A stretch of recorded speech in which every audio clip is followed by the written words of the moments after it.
I love you too. As you've heard earlier today, the FBI, after discovering new emails, is reopening their investigation into Hillary Clinton.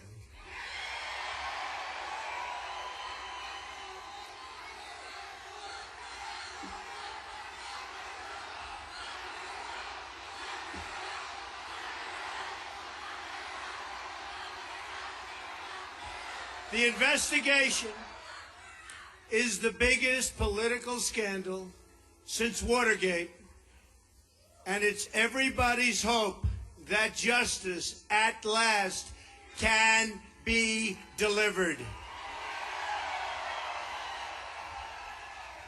In a very brief remarks tonight, Hillary Clinton tried to politicize this investigation by attacking and falsely accusing the FBI director of only sending the letter to Republicans. Another Clinton lie. As it turned out, the letter was sent to both Republican and Democratic leaders in Congress. The FBI would never have reopened this case at this time unless it were a most egregious criminal offense.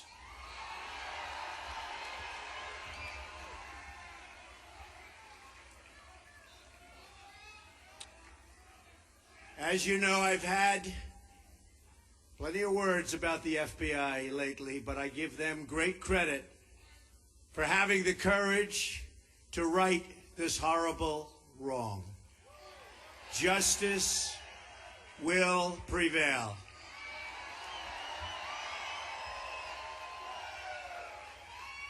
Prior to today's events, I was going to start off this speech by talking about how great we've been doing in the polls.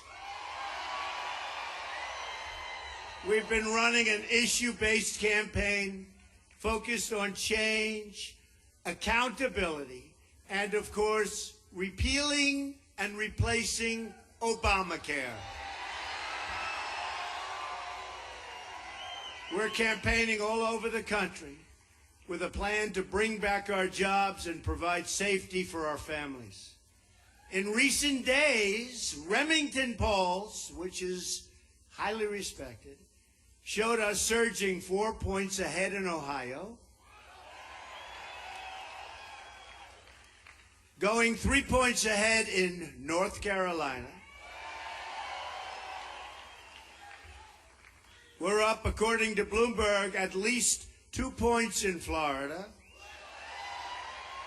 And by the way, the people standing on lines in Florida and so many other places are unbelievable. Early voting states. And a lot of them have red hats, they have white hats, they have pins, they have shirts that happen to say, "Make America Great Again." And for the most part, these are people that are voting for Trump, right? For the most part. When they have the whole deal and plenty of buttons, we've got their vote. But the lines have been incredible all over the country. We've pulled, thank you. We've pulled ahead nationally in numerous polls. And this was all before this recent disaster for her, but justice for the country occurred. We had gaps, but we are really moving. And I just wanted to say that because I don't know what's going to happen now. And by the way, speaking of Iowa and speaking of polls, the Des Moines Register, not my favorite paper, has us up 4 points in Iowa. In 11 days, we are going to win the state of Iowa, and we are going to win back the White House. Early voting is underway, so make sure you get out and vote. It's a movement like nobody has ever seen before in this country. You must get out and vote. We're going to take back the White House. We're going to bring common sense to government. We're going to bring honesty to government. get out and vote. Thank you. So much is at stake in this election. When we win in November, we are going to have honest government once again. Hillary Clinton destroyed 33,000 emails, destroyed 13 iPhones, 2 boxes of email evidence went mysteriously missing. Maybe now they'll be able to find it.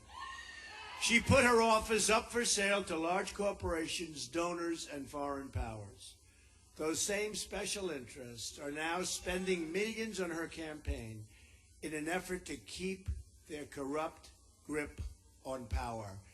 And I have to tell you, I was in Florida a couple of days ago, and they say it's 50-1 ads, 50-1. Now, isn't it beautiful? 50-1, all of that Wall Street money going to help crooked Hillary, and we're leading.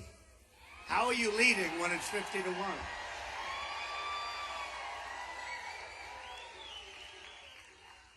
And boy, am I spending a lot of my money, and wow. Dan Gable would say you shouldn't be spending that much, Mr. Trump. But he knows about winning more than anybody, and I'll tell you what, we are going to win. We are going to win. And we're going to return power to the people.